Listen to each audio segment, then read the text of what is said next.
You all have a motivational mechanism. It works like this. It works all the time, immediately, without fail. There are no exceptions to this. You always choose in the direction of what you believe benefits you. Always, without fail. What you believe benefits you more than the alternative. You always move away from what you believe does not benefit you. So, what that tells you, if you understand that mechanism and how it works, is that if you are not letting go and moving in the direction you would prefer to, that can only mean you have a belief attached to staying where you are that makes staying where you are appear more beneficial than where it is you prefer to go. You need to find out what that belief is. And that usually translates as if you do let go, you're afraid that something will happen that you don't prefer to have happen. That's what we mean by being afraid. You are projecting, or the negative belief is convincing you that if you do let go and become who you prefer to be, that something worse and less beneficial will happen than simply remaining where you are. Does that make sense as a mechanism to you? It does make sense, yes. So you need to figure out what the belief could possibly be that would make staying where you are more beneficial or seem to be more beneficial than where it is you prefer to be. Do you have any clue as to what that might be? Well, I have sharing, if I may, Yes. with an experience like that. Yes. So I went back and I analyzed most of my negative experiences that I had, and I realized that most of the times, if not always, they were self-inflicted. All right, and?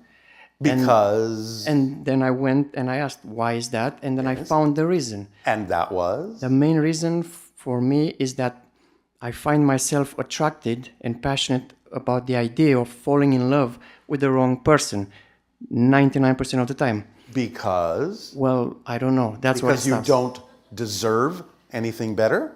Yeah, I think so. So this is an issue of self-worth. Well, if you ask me now, I feel like I deserve, but then I think it's something more deep inside that. I know overrides that you empirically know you do, but if you believe that you are not worthy of it, that is going to take precedence. That's exactly what I just described as the motivational mechanism. If the belief that you're unworthy is stronger than the belief that you deserve it, you will deprive yourself of what you deserve because that belief is stronger. How do I shift the belief? Well, find out why that belief would be stronger. Why does it seem safer, I'll use that term, to deny yourself what you deserve? Are you concerned that if you allow yourself to attract what you deserve, that something will go wrong with that? Or it won't be what you thought it would be? Maybe. Maybe. All right. Well, you have to be honest within yourself about these things. So, if you did allow yourself to attract what you deserve, what you know you do deserve, just by your existence, what do you imagine might go wrong? I think it would be maybe too much of positive Too energy. much positive energy. Yeah, probably. What would too much positive energy do to you? I'm not sure. I haven't experienced it yet. Yet you have an idea that it is something to avoid.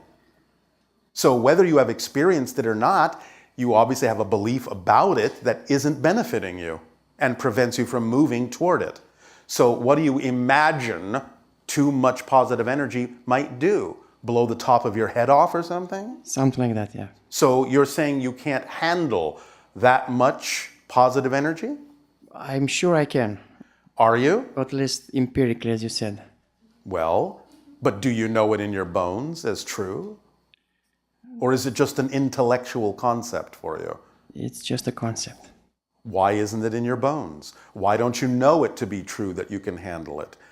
I'll give you a hint, unless you can figure it out. Please, go ahead. All right. You have to look to your definitions of what it means to have positive energy, because you are creating a definition wherein having positive energy could possibly have something go against the positive energy, and that's not a definition of positive energy. You have a different definition. So you have to clarify and clean up your definition of what it is that's capable of happening when you create a positive state of being. Many people on your planet say exactly what you're saying. I would create a positive state of being, but I'm afraid that if I do, something negative will happen. That's not a definition of a positive state of being. Nothing negative can happen in a positive state of being. Even if it looks like it's negative, even if somebody else defines it as negative, you will know that by staying in a positive state of being, you can only extract a beneficial and positive effect from it, no matter how it was created, no matter how it looks, no matter what anyone tells you about it. You know that by staying in a positive state of being, you cannot be affected negatively. That's what you have to know is the definition of being in a positive state. Any other definition is not a definition of a positive state. So you have to be clear about how you're defining the concept of what's possible in a positive state.